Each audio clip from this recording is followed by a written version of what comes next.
लगभग हर साल की सर्दी की शुरुआत से ही दिल्ली में दमघोंटू हवा का दौर भी शुरू हो जाता है। इस बार भी कुछ ऐसा ही हो रहा है। दिल्ली के अलग अलग इलाकों में लगातार हवा की गुणवत्ता में गिरावट देखने को मिल रही है। केंद्रीय प्रदूषण नियंत्रण बोर्ड यानी सीपीसीबी के अनुसार दिल्ली का वायु गुणवत्ता सूचकांक यानी AQI 270 दर्ज किया गया है। यह बृहस्पतिवार की तुलना में 36 सूचकांक कम है। हालांकि एनसीआर में दिल्ली की आबोहवा सबसे खराब बनी है। इस स्थिति से निपटने के लिए सरकार ने कई कदम उठाए हैं। उसी में से एक है ड्रोन से मॉनिटरिंग करना। जी हां, राष्ट्रीय राजधानी के हॉट स्पॉट जोन में प्रदूषण के कारकों की पहचान के लिए पायलट प्रोजेक्ट के रूप में दिल्ली सरकार ने ड्रोन से मॉनिटरिंग कराई है। ड्रोन 120 मीटर की ऊंचाई से 200 मीटर की परिधि में प्रदूषण के विभिन्न स्रोतों की जानकारी पर्यावरण विभाग और डीपीसीसी को देगा। दिल्ली में 13 हॉटस्पॉट का प्रदूषण स्तर सामान्य से ज्यादा होता है। प्रदूषण के कारकों को प्रभावी ढंग से कम करने के लिए शुक्रवार से सर्वे ऑफ इंडिया के एक सूचीबद्ध एजेंसी द्वारा वजीरपुर हॉटस्पॉट पर ड्रोन मैपिंग की गई। इसका उद्देश्य टेक्नोलॉजी के आधुनिकीकरण का ज्यादा से ज्यादा उपयोग कर प्रदूषण को दूर करने में किया जाएगा। पर्यावरण और डीपीसीसी की इंजीनियर इसका विश्लेषण कर रिपोर्ट के आधार पर प्रभावी कदम उठाएंगे। अगर यह पायलट प्रोजेक्ट सफल रहता है तो अन्य हॉटस्पॉट पर भी इसे लागू किया जा सकता है। दिल्ली के पर्यावरण मंत्री गोपाल राय ने बताया कि सर्दी के मौसम में होने वाले प्रदूषण की समस्या से निपटने के लिए 21 फोकस पॉइंट पर आधारित विंटर एक्शन प्लान की सरकार द्वारा घोषणा की गई थी। इसके तहत प्रमुख पहलुओं में से एक ड्रोन तकनीक का उपयोग कर हॉटस्पॉट पर प्रदूषण की निगरानी करना है। उन्होंने कहा कि पहली बार इन हॉटस्पॉट पर पर्यावरण विभाग द्वारा ड्रोन से प्रदूषण की निगरानी के लिए पायलट प्रोजेक्ट के रूप में ड्रोन मैपिंग की डेमोन्स्ट्रेशन की गई है। मंत्री गोपाल राय ने आगे बताया कि वायु प्रदूषण स्रोतों की पहचान करने में ड्रोन मैपिंग तकनीक एक महत्वपूर्ण उपकरण है।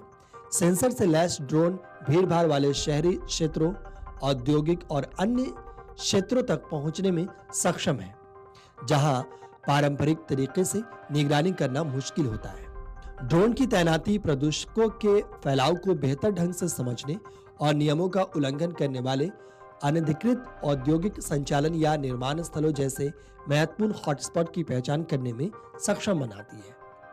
मंत्री गोपाल राय ने बताया कि ड्रोन से प्रदूषण के स्रोतों जैसे खुले में आग जलाने, अनियमित निर्माण गतिविधियों, यातायात जाम का तुरंत पता लगा सकते हैं। ऐसे में एजेंसी सुधारात्मक उपाय लागू कर सकती है।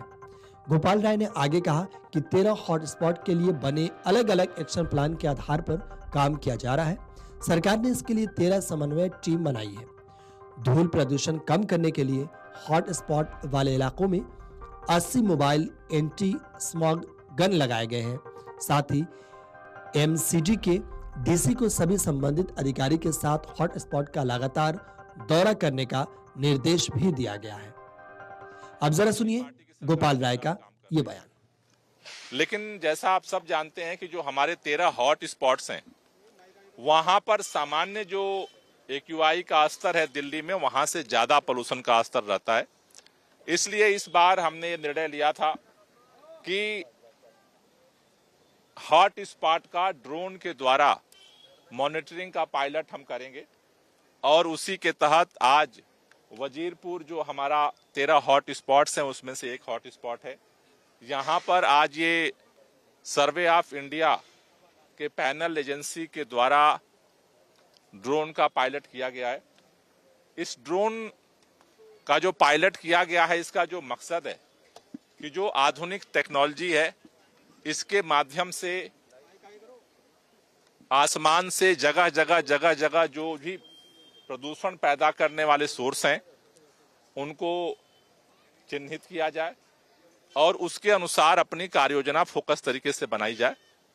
ये जो ड्रोन है वजीरपुर जो हॉट स्पॉट्स है 200 मीटर के रेंज में जो है वो आज अलग अलग इलाके में, जो मोहल्ले में, अलग अलग क्षेत्र में जो पोल्यूशन के सोर्स हैं उनकी वो तस्वीरें लेगा और उन तस्वीरों के माध्यम से हम आगे डीपीसीसी और एनवायरमेंट डिपार्टमेंट के लोग एनालाइज करके रिपोर्ट सबमिट करेंगे।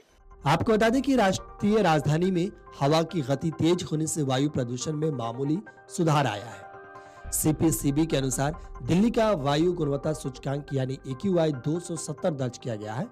यह बृहस्पतिवार की तुलना में 36 सूचकांक कम है। वीडियो डेस्क अमरुजाला.com। अगर आप ये वीडियो YouTube पर देख रहे हैं तो हमारे चैनल को सब्सक्राइब कर बेल आइकन दबाएं और Facebook पर देख रहे हैं तो हमारे पेज को लाइक करें। 8 मिलियन प्लस सब्सक्राइबर, आपके इस भरोसे के लिए बहुत धन्यवाद।